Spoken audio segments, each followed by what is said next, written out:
Hey guys, it's Anna. Welcome to my channel if you're new to my channel, or welcome back to my channel if you're not new to my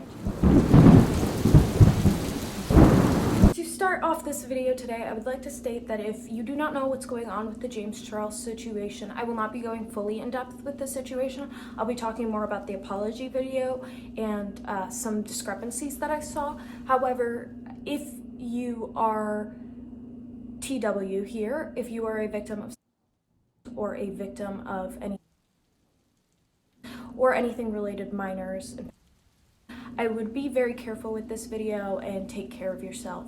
It's more of a serious sort of topic video. I would also like to state that this video is to talk about the victims and encourage the victims who have stepped forward, because I've seen a lot of victim blaming. If you would like to throw any criticism towards me or anything that I do, that's totally okay. But if anyone states anything about the victims or starts blaming them for this situation, your comment will be deleted. I will be blocking you because I don't encourage that in any way, shape, or form.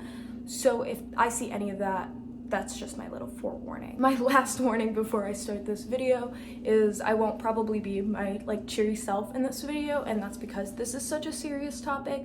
So if you want a little something that's a little more upbeat or something that's not as serious, I would recommend checking either my other videos out or checking out my TikTok or something. All my other social media is linked down below. I've talked about this James Charles situation on my Twitter and on my TikTok. Both are annahein6787. And I've also would like to give a shout out to Def Noodles, who is a creator on TikTok. I don't know if on TikTok, on Twitter, Instagram, and YouTube, and he brought forward a ton of the information that I'm going to talk about here, and so I would really like to appreciate him and show him all the love in the world. Also, you should go check him out. He's a pretty great creator, and he really helped a lot of victims in this situation. Also, if I see any sort of glancing down, it's me looking at my notes because I want to talk about a certain list of topics, so I need to have him here. To begin, let's talk about James Charles. So on April 1st, yes, April Fool's Day, James Charles uploaded a video called Holding Myself Accountable. He had filmed this video on March 31st and posted it on April 1st. I would like to give a little warning here. He didn't do this as an April Fool's prank, and he mentions that in the video that it seems off, but he didn't want to post it off any other day. The reason why I believe he filmed this on March 31st and uploaded it the next day was because he was trending on Twitter for the current situation that we're talking about. More victims had come out against James Charles, and this caused again an uproar in situation. This isn't the first time that James Charles, however, has addressed the situation, because back in February 23rd, he had addressed two victims that had come forward accusing him of Snapchatting him pictures and him asking for pictures when they were under the age of 18. Mind you, this isn't the first time that James is accused of this behavior, because back in 2019, when Tati had made her video called By Sisters, she had talked about this behavior of him messaging multiple minors. This is gonna be brought up again, so if you need a refresher on the By Sisters situation, Tati, who was a creator on YouTube, created a video called By Sisters, where she had talked about how she had seen James Charles exhibit a certain behavior with minors and exhibit a certain behavior with the power he had as an influencer. She had seen him treat other people that way and made a video about it. She also talked about the fact that he created a video with her rival vitamin company, and that's the reason why she got largely discredited in the end, was because it was seen more of a petty thing and people kind of pushed that aside.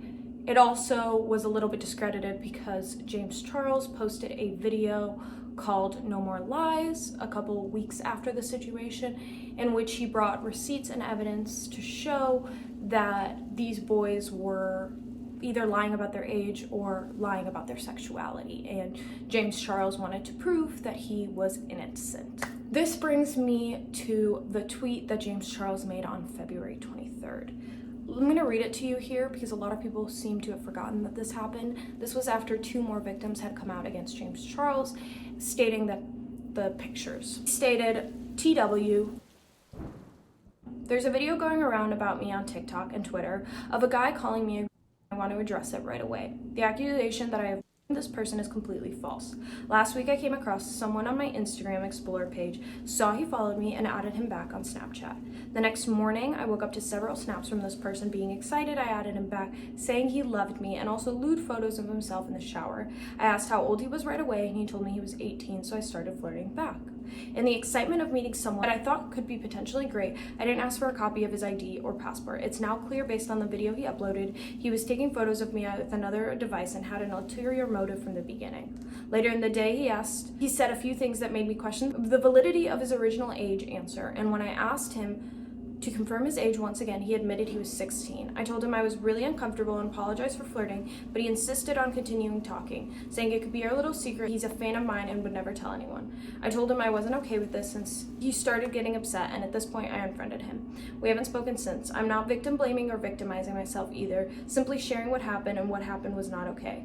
After false allegations like this in the past, I would never knowingly engage with anyone underage and put my life on the line for a few Snapchats. Because of the situations like this, instead of taking someone's word for it, I will now ask to see the ID or passport of every guy I have a conversation with. There's a few contradictions in this statement as well, and I know people have kind of picked this apart and talked about this, but I would just like to state one thing. So he states that he's not victim blaming or victimizing himself, just simply sharing what happened. But earlier in the statement, he talks about had an ulterior motive from the beginning. He also states that that person lied the entire time. In this statement, that only happened a couple weeks ago, James Charles fully blames the victim for this situation, stating that he needs to check people's IDs and verify where they're from. However, this shows the beginning of the pattern that he is using his fan base as a sort of dating pool. And this comes back up again in his new video that he made, where he starts talking about this.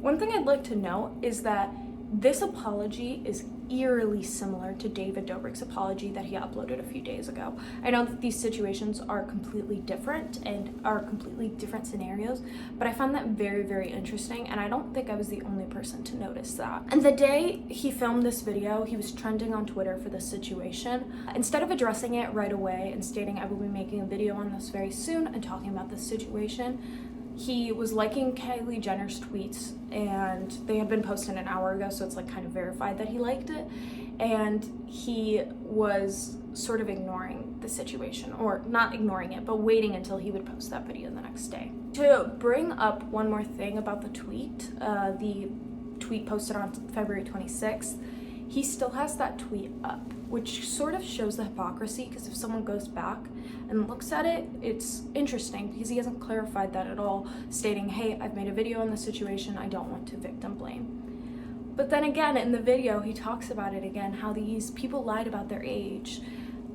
which, again, victim blaming. So, a couple months ago, or about a year ago, I believe, James Charles went on Logan Paul's podcast, and this clip has been surfacing around, where he talks about how this boy who was in a senior year of high school or a freshman in college didn't have any money to fly out to visit James. So James Charles insisted that he would buy him a plane ticket.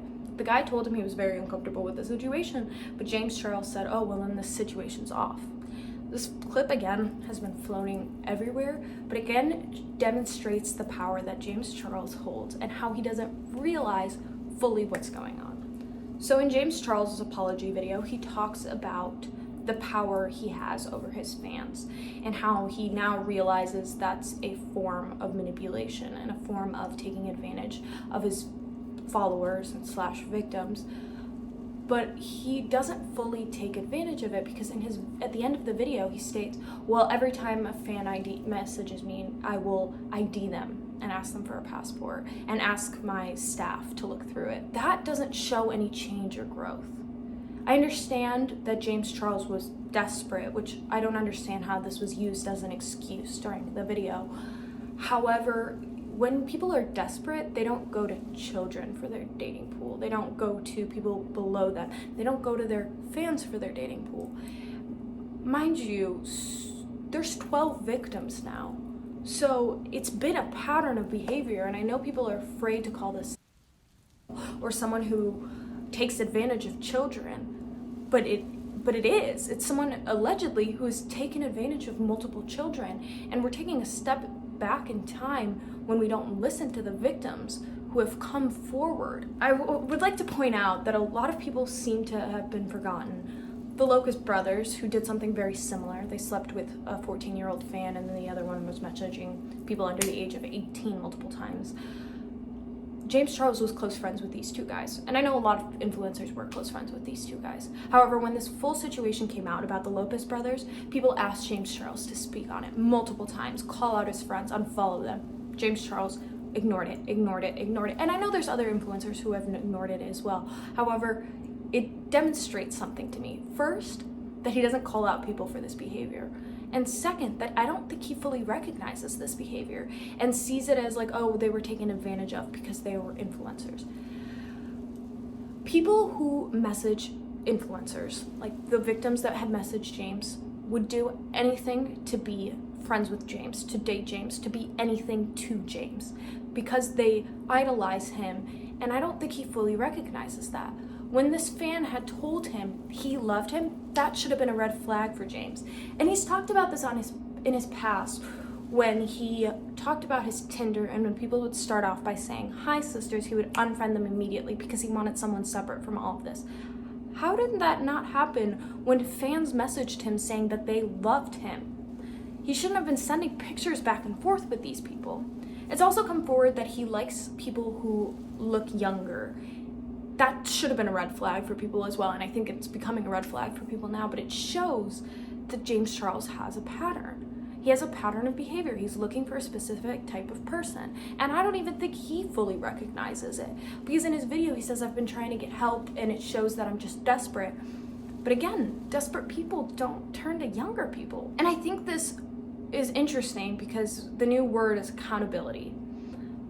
I have always liked the word accountability culture over cancel culture, because I think cancel culture is toxic. And I've talked about this before a little bit. There's a huge difference between accountability culture and cancel culture. Cancel culture is canceling someone before hearing their word. But accountability culture is holding someone accountable for the mistakes they've made in the past. There's exceptions to this, and this is where deplatforming should happen. When someone is messaging minors or committing a crime and taking advantage of their platform, they should be deplatformed.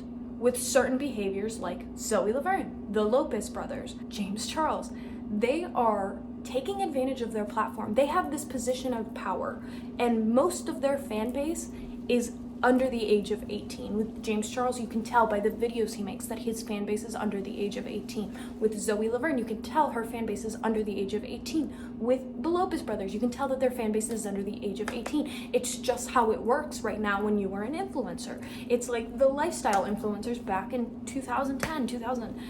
They have a fan base that's way younger than that. And if they display this behavior and this pattern of behavior that they're messaging children or messaging people that are under the age of 18, then they shouldn't have a platform, because they've taken advantage of it and done something that a normal person who has this platform wouldn't do. Accountability culture should be for those people who have made a mistake. For example, I liked using Baby Ariel as an example, and I've talked about this before, and I'll talk about it with her as well. With Baby Ariel, she had lip-synced the N-word back in her Musical.ly days. She apologized for this. She showed how she had taken growth. She explained why it was wrong, and she's continuously apologized for it every single time that it's come up. I think that that's someone who has demonstrated accountability, holding someone accountable. Now, whether people think that she should be deplatformed or not is not my place to say, because it wasn't something that had offended me specifically. It wasn't offending my community. It had offended the African-American/Black community. So they're the ones that should state, well, did her apology measure up? Did she hold herself accountable? Has she said it yet? They're the ones who decide in the end if she should or should not be deplatformed. With James Charles, however, even if he does hold himself accountable for this, he should never have the power of an influencer / the fame of an influencer ever again, because he could fall right back into it, and he could do it again, because influencers are the new celebrities. They are the new power. If a celebrity, like for example, Kevin Spacey had been talking to minors. He didn't get a job in Hollywood ever again. People held him accountable for that and didn't hire him. And if the police weren't able to hold these accountable, then the internet should. Being an influencer is a complete and utter privilege. I'm sorry, but James Charles at this point doesn't deserve it.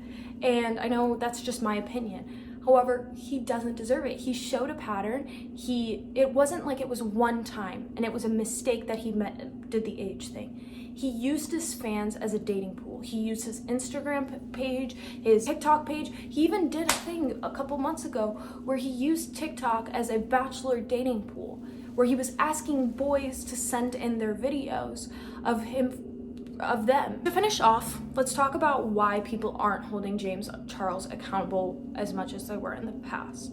So again, during the Bi Sisters and No More Lies scandal time topic, James Charles was accused of this very serious behavior by Tati. However, when Tati coupled it with her vitamin dilemma, she took a little bit of the validity away of this situation. When James Charles then made his No More Lies video and gained the public interest again, everyone turned on Tati and all the brands and influencers who were holding James Charles accountable. They said that Tati was lying about the whole thing, and they accused her of just having malintent.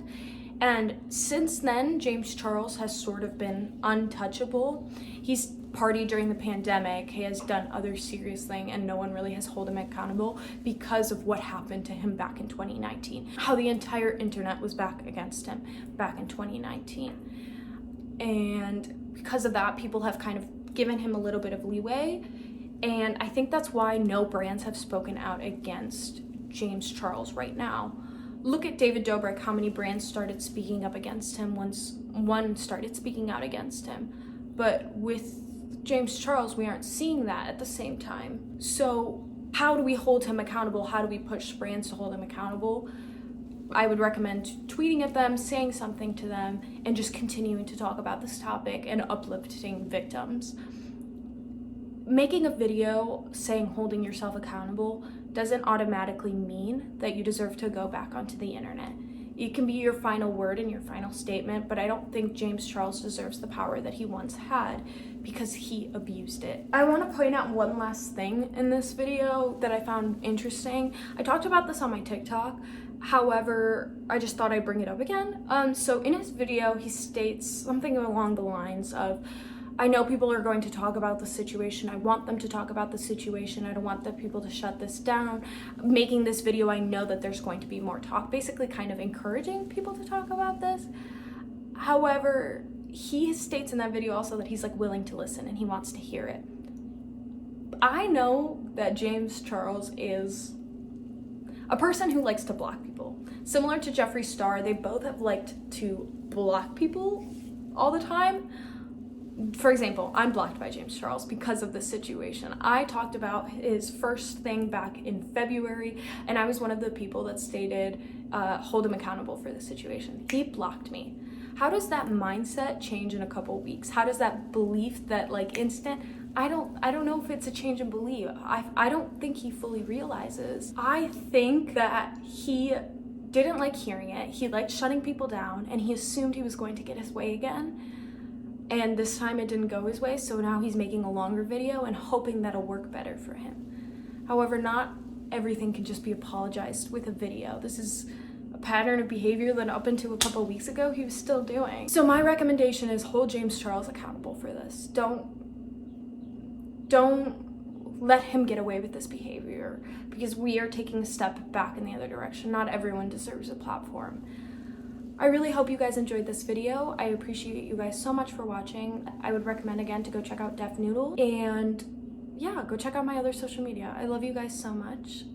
Thanks so much for watching.